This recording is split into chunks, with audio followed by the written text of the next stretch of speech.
अब जो next topic है वो है रूमेटॉइड आर्थराइटिस का पैथोफिजियोलॉजी। आप समझो, ये जो टाइप 3 टाइप 4 हाइपरसेंसिटिविटी रिएक्शन के कारण होता है, जिसके कारण इन्फ्लामेशन बढ़ जाता है। इन्फ्लामेशन बढ़ जाता है तो जो लिम्फोसाइट होता है वो रिलीज करता है क्या, inflammatory mediator like IL-1 IL-6 TNF alpha, और ये जो डिस्ट्रॉय एंड इन्फ्लामेशन करता है ज्वाइंट को। तो ज्वाइंट में जो साइनोवियल ज्वाइंट होता है उसका डिस्ट्रक्शन होता है, जिसके कारण आर्थराइटिस होता है। तो मोस्ट कॉमन ज्वाइंट जो इन्वॉल्व रहता है रूमेटॉइड आर्थराइटिस में जो है MCT एंड ICT होता है। ठीक है, अब इसके हम ट्रीटमेंट के बारे में हम पढ़ेंगे। ठीक है, अब ये लोग को समझना, पैथोफिजियोलॉजी समझना बहुत इंपॉर्टेंट है। पहले समझो कि होता कैसे है, उसके बाद ड्रग्स पे जाते हैं। ठीक है, पहले पैथोफिजियोलॉजी समझना बहुत ज्यादा इंपॉर्टेंट है।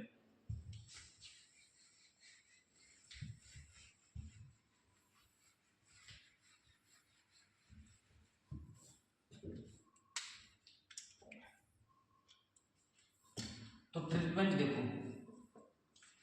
अगर एक्यूट आ रहे हैं ना, ठीक है, एक्यूट आ रहे में क्या करेंगे हम, क्योंकि इस एक्यूट आ रहे का सिम्टम ये है, इसमें क्या होता है, पेन होता है, स्वेलिंग होगा, रेडनेस होगा। ठीक है, इसको सिम्टोमेटिक ट्रीटमेंट भी बोला जाता है।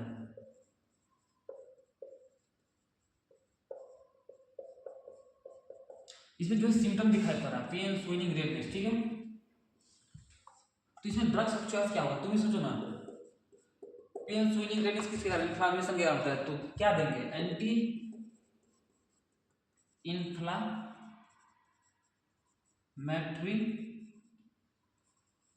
ड्रग्स देंगे। तो ड्रग्स ऑफ चॉइस क्या होगा, एनसेड्स होगा, एक्सेप्ट PCN। रीजन आपको पता है कि पुअर एंटी इन्फ्लामेटरी एक्शन होता है, इसलिए उसको नहीं देते हैं। सभी देंगे, सभी, ऑल एक्सेप्ट, ये बात आपको समझ आएगा। सभी आंसर दे सकते हैं, सिर्फ इसको छोड़ के सभी आंसर दे सकते हैं। और अगर ये रेसिस्टेंट कर जाता, ठीक है, रेसिस्टेंट किया तो कोई बात नहीं, कोर्टिकोस्टेरॉइड हुआ, कोर्टिकोस्टेरॉइड इंट्राआर्टिकुलर इंजेक्शन लगा दो, इंट्रा आर्टिकुलर इंजेक्शन। ड्रग्स में क्या होगा, प्रेडनिसोलोन, ट्राइएमिनिसिलोन। ठीक है, अब हम जो होता है, हम तो पढ़े एक्यूट रूमेटॉइड आर्थराइटिस। ठीक है, अब जो हम पढ़ेंगे दूसरा जो है डिफिनिटिव ट्रीटमेंट। ये जो सिम्टोमेटिक ट्रीटमेंट था, और अब हम पढ़ेंगे डिफिनिटिव ट्रीटमेंट। तो चलिए हम इसको मिटा रहे हैं, आप लोग नोट कर लीजिए।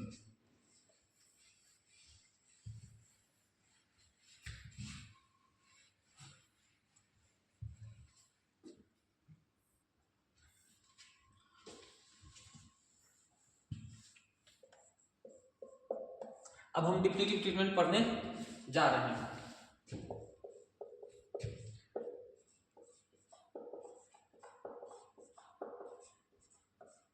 डिफिनिटिव ट्रीटमेंट क्या करता है, ये रिटार्ड करता है ज्वाइंट डिस्ट्रक्शन को, रोकता है, रिटार्ड ज्वाइंट डिस्ट्रक्शन। तो कौन कौन सा आता है इसमें, पहला जाता है डी मार्स, और दूसरा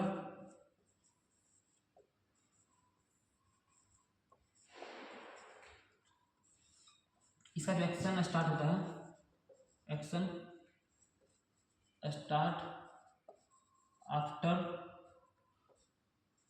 1 मंथ। इसका फुल फॉर्म होगा disease modifying anti rheumatoid drugs, slow acting anti rheumatic drugs. ठीक है, इसका ये फुल फॉर्म है, जानने की जरूरत नहीं है। अब हम इसका क्लासिफिकेशन बताते हैं। DMRD 2 टाइप्स के होते हैं। ठीक है,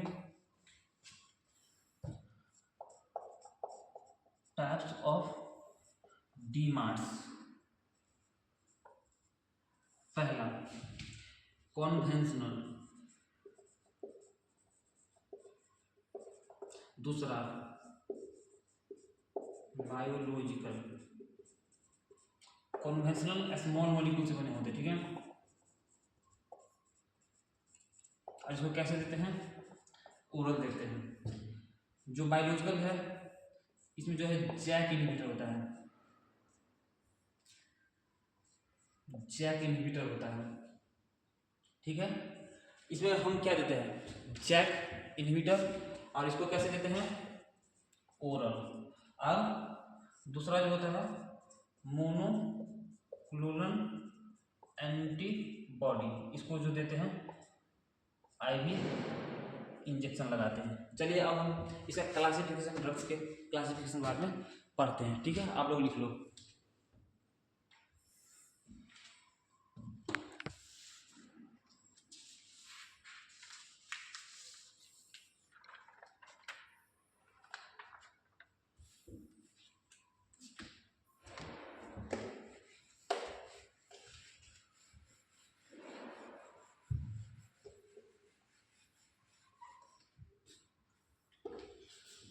चलो तो पहला क्या पढ़ेंगे, कॉन्वेंशनल डीएमआरडी। कॉन्वेंशनल डिमांड्स,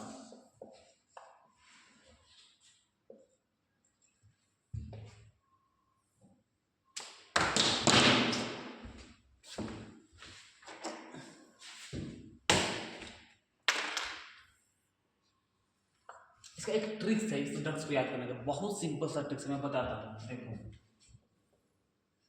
कभी नहीं भूलोगे। मलिका शेरावत पागल सी औरत, पूरा डीएमआरडी कॉन्वेंशनल डीएमआरडी से फिक्स हो जाएगा।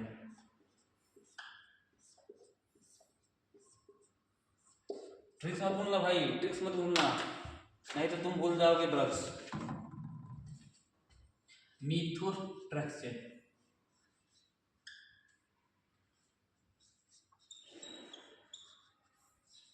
ठीक है।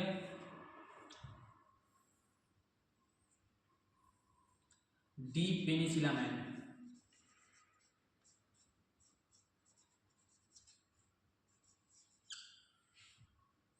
सल्फासेलाजाइन,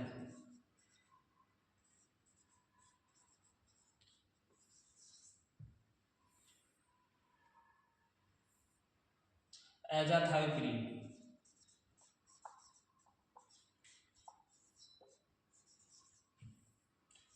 gold, sodium thiomalate and miscellaneous, और एनोफिन, लिफ्लुनोमाइड,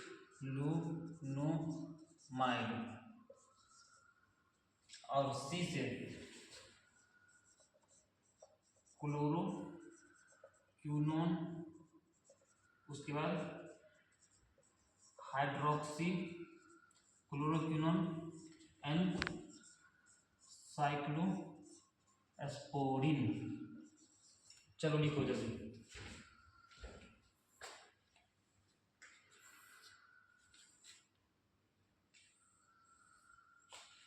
अब इसको मिटा रहा हूँ मैं, तो सॉरी लिख रहा हूँ बायोलॉजिकल डीएमआरडी।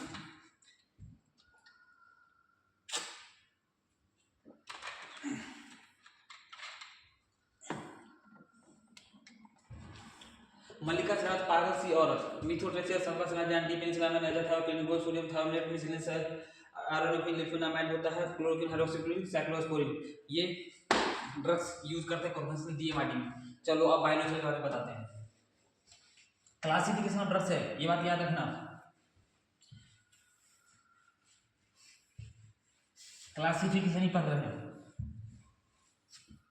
क्लासिफिकेशन था, क्लासिफिकेशन था, ठीक है।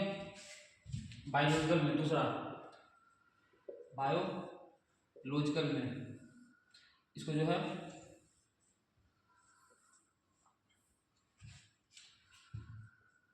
TNF alpha inhibitor, IL-1 antagonist. देखो IL-1 ए से एना कितना होगा, एना कितना होगा। और इसमें इंटरसेप्ट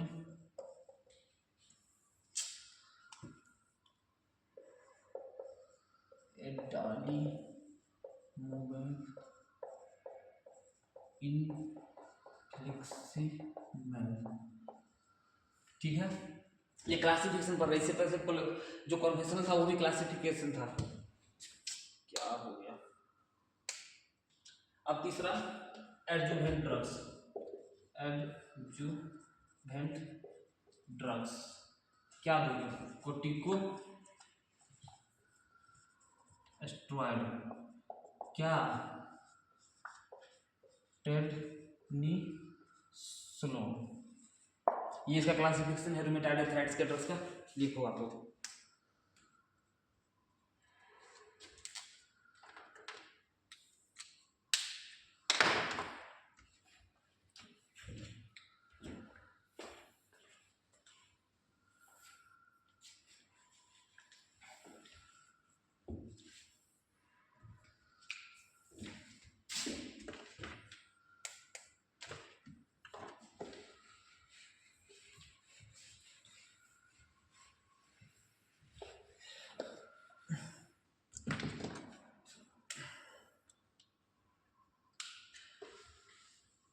ट्रीटमेंट कैसे करेंगे रूमेटॉइड आर्थराइटिस का। ट्रीटमेंट देखो, मार्कर सही से नहीं चल रहा, इंक खत्म हो गया। पहला, अगर मिल्ड रूमेटॉइड आर्थराइटिस है तो क्या लोगे, हाइड्रोक्सी क्लोरोक्विनोन प्लस सल्फासेलाज़ाइन, ठीक है। अगर इसको देने से कोई भी रिस्पॉन्स नहीं आ रहा है, नो रिस्पॉन्स, इसका मतलब क्या हुआ, सीवियर आ रहे हैं, सीवियर जो है रूमेटॉइड आर्थराइटिस है। तो क्या करेंगे, मीथोट्रेक्सेट देंगे। स्टिल नो रिस्पॉन्स, फिर भी कोई रिस्पॉन्स नहीं आ रहा, पेशेंट ठीक ही नहीं हो रही, भाई क्या किया जाए, कुछ तो करना पड़ेगा, पेशेंट तो ठीक नहीं हो रही है। तो ऐड करेंगे अदर टू मिथो,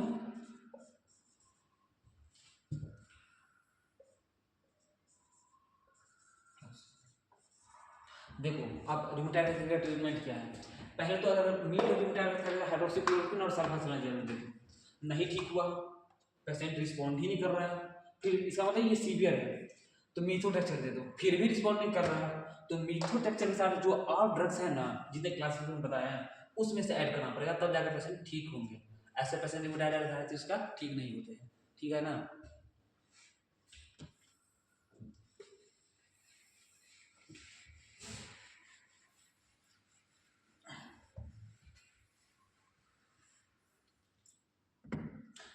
चलो एक MCQ,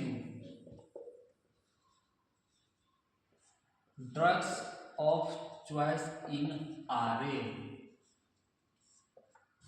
मीथोट्रेक्सेट होगा, ये यूनिवर्सिटी का क्वेश्चन है। दूसरा, अगर प्रेगनेंसी में रूमेटॉइड आर्थराइटिस हुआ फिर तुम क्या करोगे, चलो बता रहा हूँ। RA इन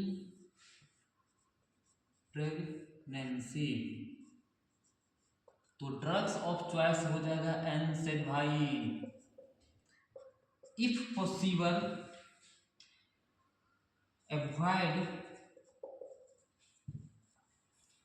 अवॉइड करेंगे DMAR DMARS, अगर पॉसिबल हो सके तो अवॉइड करो, रीजन बता रहा हूँ। तो ड्रग्स ऑफ चॉइस क्या बताएंगे, तो ड्रग्स तो सेफ जो होगा प्रेगनेंसी में, सेफ इन प्रेगनेंसी में जो होगा वो होगा हाइड्रोक्सी क्लोरोक्विन। तो जो प्रेगनेंसी में जो होता है, जो ड्रग्स होता है जो कॉन्ट्राइंडिकेशन होता है मीथोट्रेक्सेट,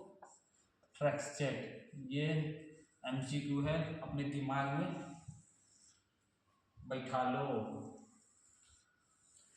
Which drugs contraindication in case of pregnancy? मीथोट्रेक्सेट, अपने दिमाग में अच्छे से बैठा लो। रूमेटॉइड आर्थराइटिस के केस में जो है ड्रग्स ऑफ चॉइस मीथोट्रेक्सेट ही है, but in the case of pregnancy, जब लेडीज प्रेग्नेंट है और उसको आ रहे हैं, तो ड्रग्स हाइड्रोक्सीक्लोरोक्विन सबसे सेफ ड्रग्स है, अवॉइड कर सको अगर हो सके तो डीएमआरएस को, और ड्रग्स दो अगर देना है तो हाइड्रोक्सीक्लोरोक्विन। और प्रेगनेंसी में कौन सा इंडिकेशन होगा? मीथोट्रेक्सेट, मैंने बता दिया भाई। चलो अब हम मीथोट्रेक्सेट के बारे में थोड़ा सा हम डिटेल में अब जानते हैं।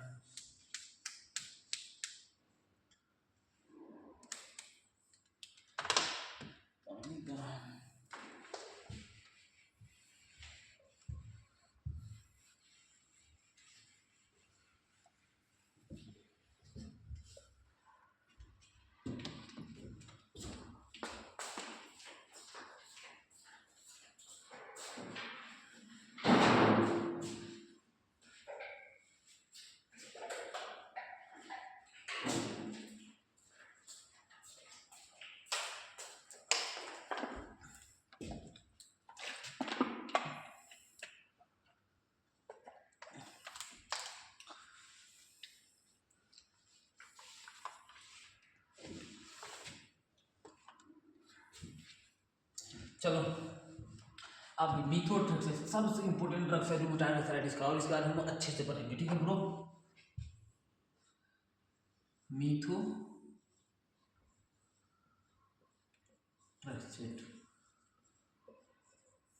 पहले इसके बारे में एमओए पढ़ो। एमओए बहुत इंपॉर्टेंट है, बहुत इंपॉर्टेंट है, बहुत ज़्यादा इंपॉर्टेंट है। ये इम्यूनोसप्रेसेंट है। तो ये क्या है?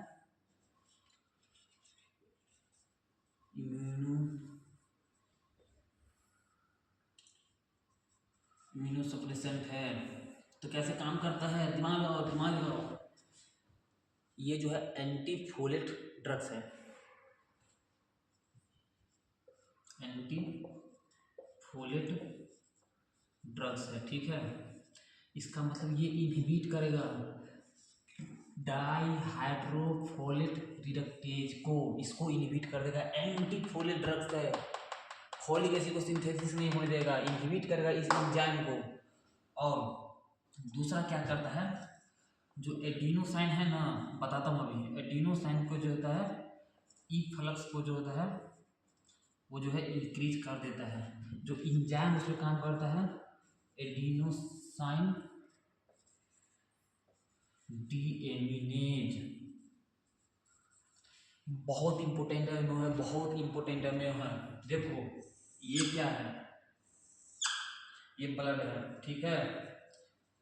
ये इंडोथीलियम है। इंडोथीलियम से क्या हुआ? एडिनोसाइन रिलीज हुआ। क्या था? एडिनोसाइन। और ये क्या करता है? लिम्फोसाइट को मारता है, किल करता है लिम्फोसाइट को। अब इसका यूज और एडीआर पढ़ेंगे। तो यूज में कहाँ देते हैं? रूमेटॉइड आर्थराइटिस में। इसका तो फिर लो डोज कहाँ देते हैं? लो डोज इन आरए में कितना देंगे? 30 से 70 mg सप्ताह में देंगे, ठीक है। हाई डोज कहाँ पे देंगे? हाई डोज इन कैंसर में 100 mg डे, ठीक है। अब इसका साइड इफेक्ट करो, दिमाग लगा कर, ठीक है ना, थोड़ा सा दिमाग लगा करो। साइड इफेक्ट, अब एक बात बताओ, एंटीफोलेट ड्रग्स है, डायहाइड्रोफोलेट रिडक्टेज को जो है इनहिबिट कर रहा है। इसका मतलब क्या है? मेगेलोब्लास्टिक एनीमिया हो जाएगा इसका साइड इफेक्ट, ठीक है ना। ये ड्रग्स का साइड इफेक्ट क्या होगा? Megaloblastic anaemia. ये एंटीफोलेट ड्रग्स है, फोलिक एसिड को घटता है। फोलिक एसिड किस में घटता है? पढ़े हो? मेगेलोब्लास्टिक एनीमिया में घटता है। तो MEGALO, मेगेलोब्लास्टिक एनीमिया, हमको मॉनिटर करना पड़ेगा जब ड्रग्स देते हैं। CBC करना पड़ेगा, क्योंकि जो फॉलिक एसिड रहता है ना मेगलोब्लास्टिक एनीमिया में ऐसे भी कम रहता है। अगर हम एंटी फोलिक ड्रग्स है तो side effect automatic megaloblastic anaemia होगा कि नहीं। दूसरा, ये जो ड्रग्स होता है हेपेटोटॉक्सिक होता है, ठीक है। क्या होगा? हेपेटोटॉक्सिक होगा।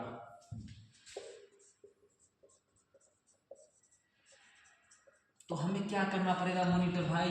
LFT लीवर फंक्शन टेस्ट, ये निमोनिया करवाता है, यानी लंग डैमेज, तो हमें जो है चेस्ट एक्सरे करना पड़ेगा, ठीक है। आप कॉन्ट्रा इंडिकेशन, सबसे important point bro, Contra indication कहाँ कहाँ नहीं देंगे? तो कॉन्ट्रा इंडिकेशन होगा ये जो होता है, पहली बात प्रेगनेंसी में,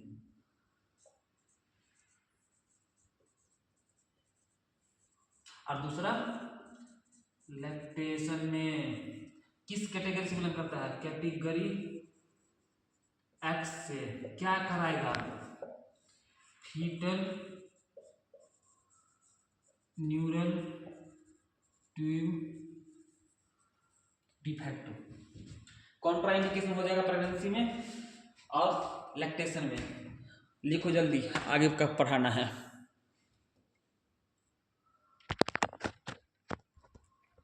कहाँ कहाँ कॉन्ट्रा इंडिकेशन होगा? प्रेगनेंसी में एंड लैक्टेशन में।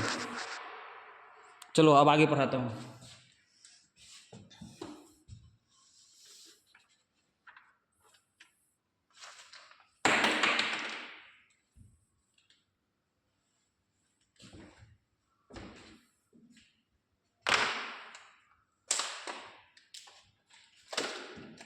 तुम अगर एमओ इसका याद नहीं रखा, एक चीज आप तुम इसमें यहाँ पे लिख सकते हो, अदर एमओ है, मतलब एमओ तो यही है, बट अदर क्या लिख सकते हो अगर तुमको नहीं याद रहेगा तो।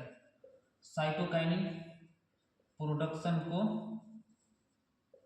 इनहिबिट करेगा एंड कीमोटैक्सिस को, ठीक है, कीमोटैक्सिस, ये भी एमओ ही है इसका। दोनों में से कोई भी लिख सकते हो, दोनों में से कोई भी लिख सकते हो, बट सबसे इंपॉर्टेंट ये है भाई, ये लिखोगे तुम्हें 3 मार्क्स मिलेंगे। चलो हम दूसरा पढ़ाते हैं।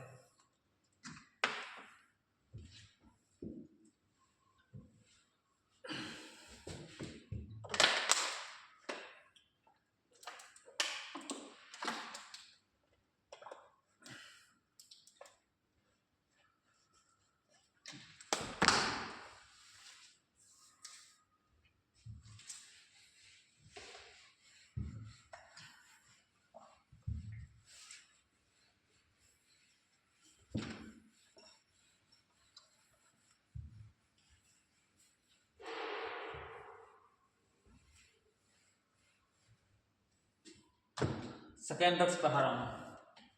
सबसे इम्पोर्टेंट ड्रग्स यही है, बट कुछ और ड्रग्स है जो पढ़ा देता हूँ, इतनी इम्पोर्टेंट है नहीं बट पढ़ा देता हूँ।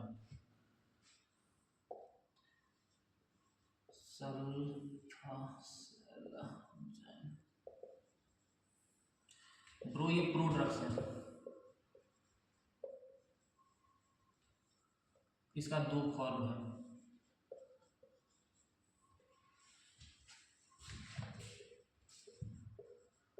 सल्फापाइरिडिन, पहला फॉर्म क्या होगा? सल्फापाइरिडिन, और दूसरा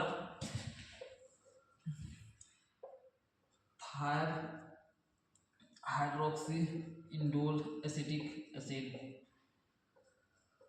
5-हाइड्रोक्सी इंडोल एसिटिक एसिड। ये जो इस दोनों के बीच एक बॉन्ड होता है, इस दोनों के बीच क्या होता है? एक बॉन्ड होता है, इसको क्या बोलते हैं? Azo bond. ये जो बॉन्ड जो ब्रेक होता है इसके द्वारा ब्रोकन बाय क्लोनिक बैक्टीरिया, ठीक है। अब इसको कहाँ भी ये लोकली एक्ट करता है, ठीक है ब्रो, लोकली एक्ट करता है। तो ट्रीटमेंट ऑफ अल्सरेटिव कोलाइटिस। और इसको कहाँ पे ट्रीटमेंट में दोगे? रूमेटॉइड अर्थराइटिस में, ठीक है। इसका साइड इफेक्ट जरा देखो। सल्फापाइरिडिन क्या होता है? स्पर्म काउंट जो स्पर्म काउंट होता है ना उसको डिक्रीज करता है, और दूसरा सल्फा एलर्जी करवाता है। ओवरऑल साइड इफेक्ट देखो, ओवरऑल साइड इफेक्ट इसका देखो। याद रखना हाइपरटेंशन, ठीक है। थ्रोम्बोसाइटोपेनिया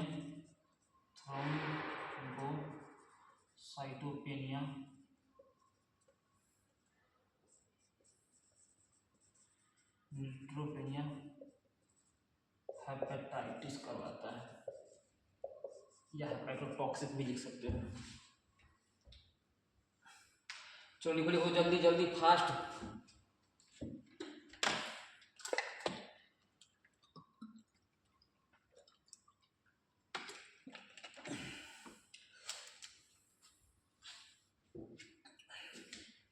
मिटा रहा हूँ ब्रो। यूज आपको बता दिया, रूमेटॉइड अर्थराइटिस में करते हैं, अल्सरेटिव कोलाइटिस में करते हैं। जो ये जो बोन रहता है कॉलोनी बैक्टीरिया द्वारा टूट जाता है, इसका 2 फर्मा था। अगर इसको इसके बारे में थोड़ा सा और एमओ, अगर इसका एमओ नहीं पूछता, मतलब इतना लिख दो चलेगा, बट एमओ में क्या होता है, जो सुपर ऑक्साइड रेडिकल का जो जनरेशन होता है ना, वो सप्रेस हो जाता है, ठीक है ना। ये यही लिखो, मतलब इसकी जरूरत नहीं है, ठीक है ना। सुपर ऑक्साइड का जनरेशन जो सप्रेस हो जाता है, एंड साइटोकाइनिन का प्रोडक्शन, जो साइटोकाइनिन ये भी है cytokinin production, and cytokinin production.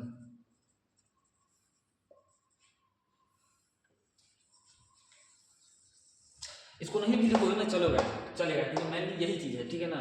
अगर तुम्हें लिखना है तो लिखो, नहीं लिखना है तो मत लिखो, बट मैन ये चीज़ तुमको लिखना पड़ेगा। यूज ये है रूमेटॉइड अर्थराइटिस, अल्सरेटिव कोलाइटिस। अब मैं नेक्स्ट टॉपिक में जा रहा हूँ ब्रो।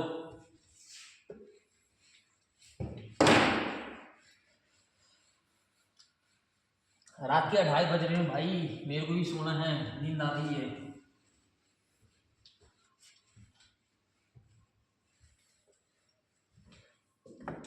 मार्कर खत्म हो गई है।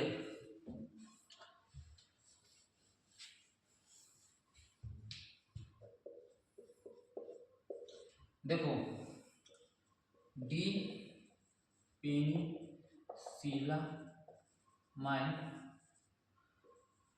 गोल्ड सोडियम, इसके बारे में ज़्यादा चर्चा करने की जरूरत नहीं है, क्योंकि अब ये यूज नहीं होता है। Old drug for RA, rarely use nowadays, why highly toxic होता है। क्या इसका साइड इफेक्ट होगा ब्रो? इसका साइड इफेक्ट क्या होगा? साइड इफेक्ट इसका होगा 4D, और मेनली किसके लिए है? इसके लिए क्या होगा? डैमेज करेगा किडनी एंड लीवर को, dermatitis most common side effect, diarrhoea, DLE, stomatitis, bone marrow suppression, यही इसका साइड इफेक्ट है ब्रो। इसके बारे में इतना ही लिखना था, इससे ज़्यादा कुछ नहीं, क्योंकि अभी इस समय ये यूज ही नहीं हो रहा है, नहीं यूज हो रहा है।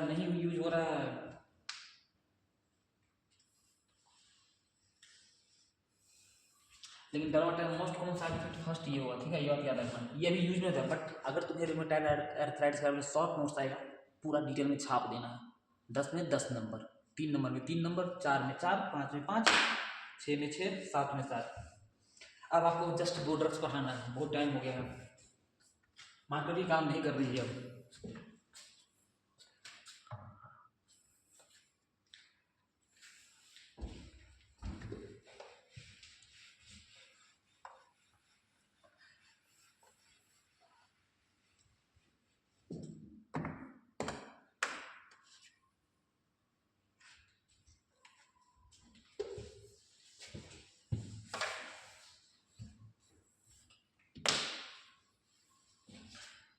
थर्ड नॉन ड्रग्स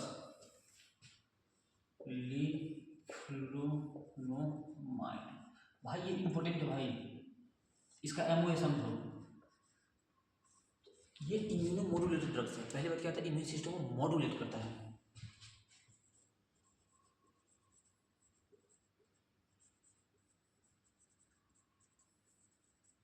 क्या होता है,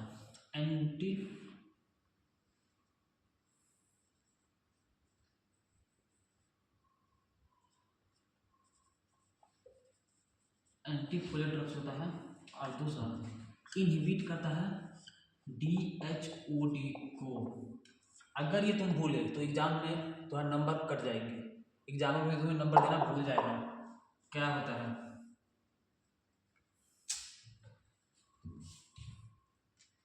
बोलना नहीं है ब्रो, बोलना नहीं है, बोलना नहीं है।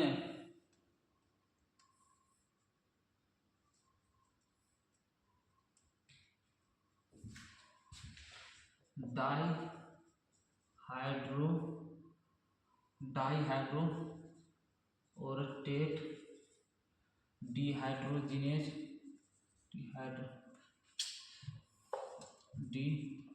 Dehydrogenase synthesis inhibitor and pyrimidine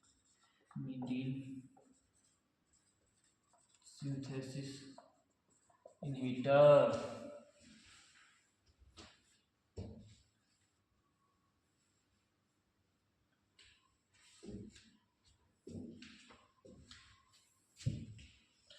अगर तुमने इसका फुल फॉर्म नहीं लिखा ब्रो तो तू गया, और ये भूल गया तो तू और गया। इसका साइड इफेक्ट जो होता है सेम होता है मीथोट्रेक्सेट की तरह, बट दो इम्पोर्टेंट साइड इफेक्ट तुम लिखोगे। इम्पोर्टेंट क्या करता है, इंक्रीज करता है हेपेटिक ट्रांसएमिनेज को। दूसरा थ्रोम्बोसाइटोपेनिया।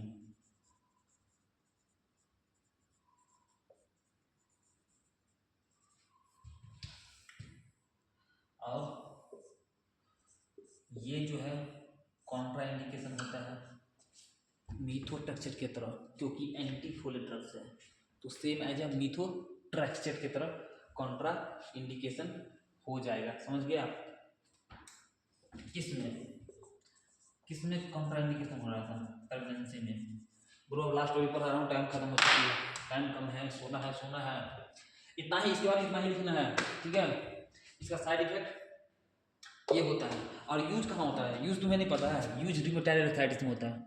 कुछ है रिमोटाइड अर्थराइटिस, जितना भी ड्रग्स है कुछ है रिमोटाइड अर्थराइटिस, हर बार रिमोटाइड अर्थराइटिस। अरे पूछिए उसके बारे में रहा था, लिखूंगा किसके बारे में, रिमोटाइड अर्थराइटिस। चलो लास्ट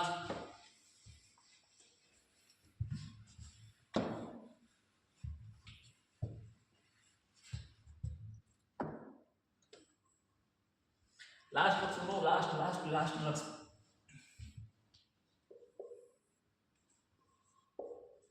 क्लोरोक्विनोन एंड हाइड्रोक्सी क्लोरोक्विनोन। ये ज्यादा प्रीफर किया जाता है, मोर प्रीफेयर, ठीक है। तो एमओ समझो, इम्यूनोसप्रेसेंट है।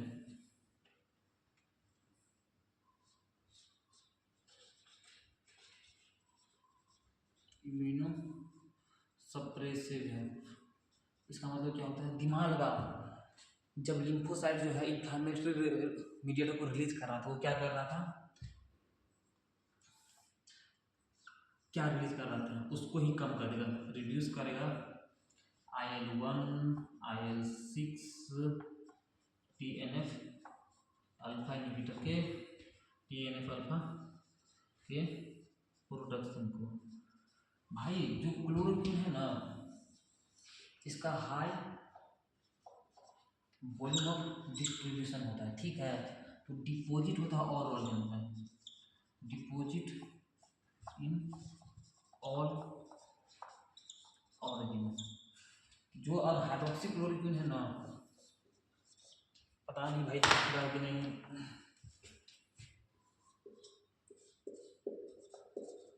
हाइड्रोक्सी क्लोरोक्विन है ना, इसका जो है ना, ये जो तो वाटर सोल्यूबल होता है, ठीक है, वाटर सोल्यूबल होता है, लेस वीटी होता है, better and longer immuno suppressant होता है, ठीक है। तो साइड इफेक्ट क्या होता है, क्यूटी प्रोलोंगेशन होता है, ठीक है।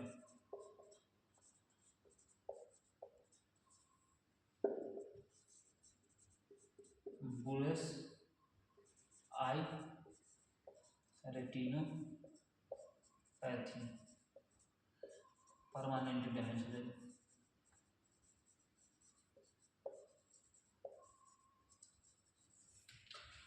खत्म हो गया भाई। एक बात तुमको पता है, हाइड्रोक्सी क्लोरोक्विन और क्लोरोक्विन को मलेरिया में यूज करते हैं। जब मैं आगे टॉपिक पढ़ाऊंगा तब बताऊंगा। इसमें जितना भी ड्रग्स पढ़ा है सबका यूज ही होगा, रूमेटाइड आर्थराइटिस। इसका मतलब यही है, तुमने देखा था ना कि जो लिम्फोसाइट था वो ये इसको रिलीज कर रहा था और ये ज्वाइंट के पास जा रहा था, ज्वाइंट को डिस्ट्रक्शन कर रहा था, जिसके कारण इन्फ्लामेशन हो रहा था।